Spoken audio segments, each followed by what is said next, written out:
بسم اللہ الرحمن الرحیم۔ السلام علیکم ناظرین، انداز بیان چینل کے ساتھ شہباز شفقت مرزا۔ ناظرین، آج حجاج بن یوسف کی موت کے بارے میں بات کریں گے۔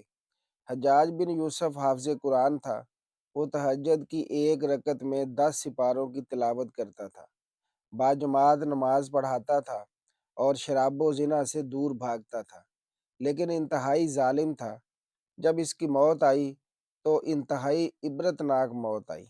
حضرت سعید بن جبیر رحمۃ اللہ علیہ، جو کہ ایک تابعی بزرگ تھے، ایک دن منبر پر بیٹھے ہوئے یہ الفاظ ادا کیے کہ حجاج ایک ظالم شخص ہے۔ ادھر جب حجاج کو پتہ چلا کہ آپ میرے بارے میں ایسا گمان کرتے ہیں تو آپ کو دربار میں بلا لیا اور پوچھا، کیا تم نے میرے بارے میں ایسی باتیں بولی ہیں؟ تو آپ نے فرمایا، ہاں بالکل، تو ایک ظالم شخص ہے۔ یہ سن کر حجاج کا رنگ غصے سے سرخ ہو گیا اور آپ کے قتل کے احکامات جاری کر دیے۔ جب آپ کو قتل کے لیے دربار سے باہر لے کر جانے لگے تو آپ مسکرا دیے۔ حجاج کو ناگوار گزرا۔ اس نے پوچھا، کیوں مسکراتے ہو؟ تو آپ نے جواب دیا، تیری بے وقوفی پر اور جو اللہ تجھے ڈھیل دے رہا ہے اس پر مسکراتا ہوں۔ حجاج نے پھر حکم دیا کہ اسے میرے سامنے ہی ذبح کر دو۔ جب خنجر گلے پر رکھا گیا تو آپ نے اپنا رخ قبلہ کی طرف کیا اور یہ جملہ فرمایا، اے اللہ، میرا چہرہ تیری طرف ہے، تیری رضا پر راضی ہوں۔ یہ حجاج نہ موت کا مالک ہے نہ زندگی کا۔ جب حجاج نے یہ سنا تو بولا، اس کا رخ قبلہ کی طرف سے پھیر دو۔ جب قبلہ سے رخ پھیرا تو آپ نے فرمایا، یا اللہ، رخ جدھر بھی ہو تو ہر جگہ موجود ہے، مشرق مغرب ہر طرف تیری ہی حکمرانی ہے۔ میری دعا ہے کہ میرا قتل اس کا آخری ظلم ہو، میرے بعد اسے کسی پر مسلط نہ فرمانا۔ جب آپ کی زبان سے یہ جملہ ادا ہوا، اس کے ساتھ ہی آپ کو قتل کر دیا گیا اور اتنا خون نکلا کہ دربار تر ہو گیا۔ ایک سمجھدار بندہ بولا کہ اتنا خون تب نکلتا ہے جب کوئی خوشی خوشی مسکراتا ہوا اللہ کی رضا پر راضی ہو جاتا ہے۔ حجاج بن یوسف کے نام سے سب واقف ہیں۔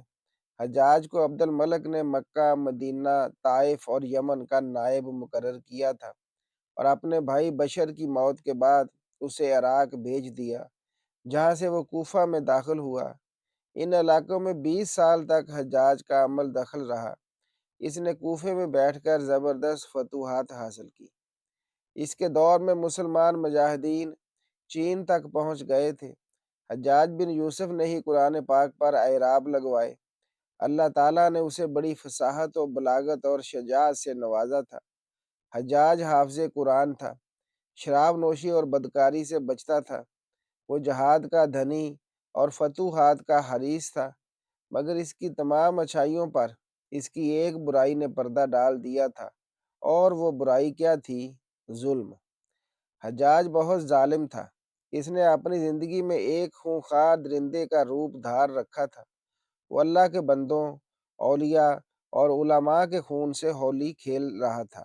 حجاج نے 1,20,000 انسانوں کو قتل کیا۔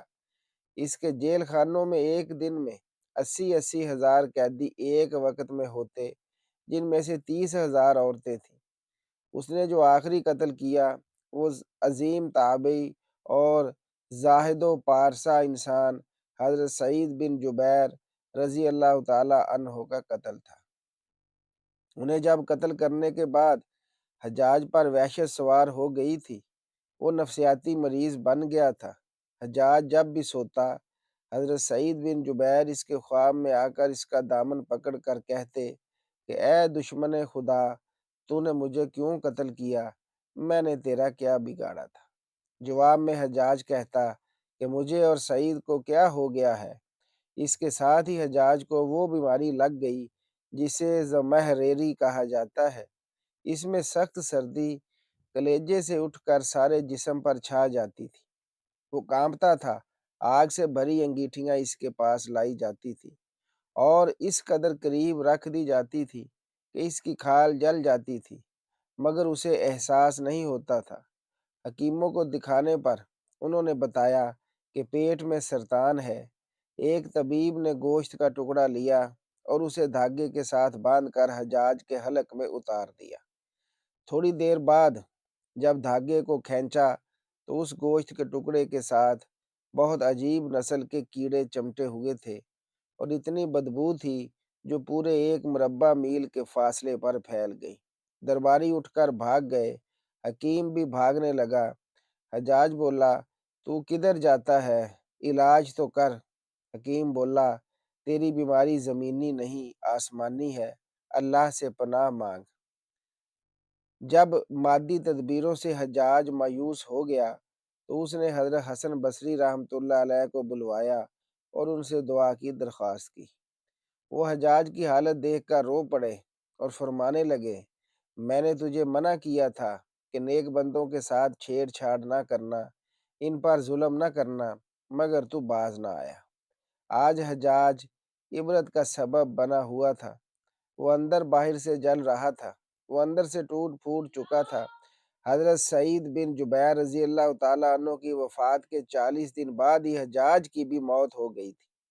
جب دیکھا کہ بچنے کا امکان نہیں تو قریبی عزیزوں کو بلایا جو بڑی کراہت کے ساتھ حجاج کے پاس آئے۔ وہ بولا، میں مر جاؤں تو جنازہ رات کو پڑھانا اور صبح ہو تو میری قبر کا نشان بھی مٹا دینا، کیونکہ لوگ مجھے مرنے کے بعد قبر میں بھی نہیں چھوڑیں گے۔ اگلے دن حجاج کا پیٹ پھٹ گیا اور اس کی موت واقع ہو گئی۔ اللہ کی رسی دراز ضرور ہے، لیکن جب ظالم سے حساب اللہ لیتا ہے تو فرشتے بھی خشیت الہی سے کانپتے ہیں، عرش ہل جاتا ہے۔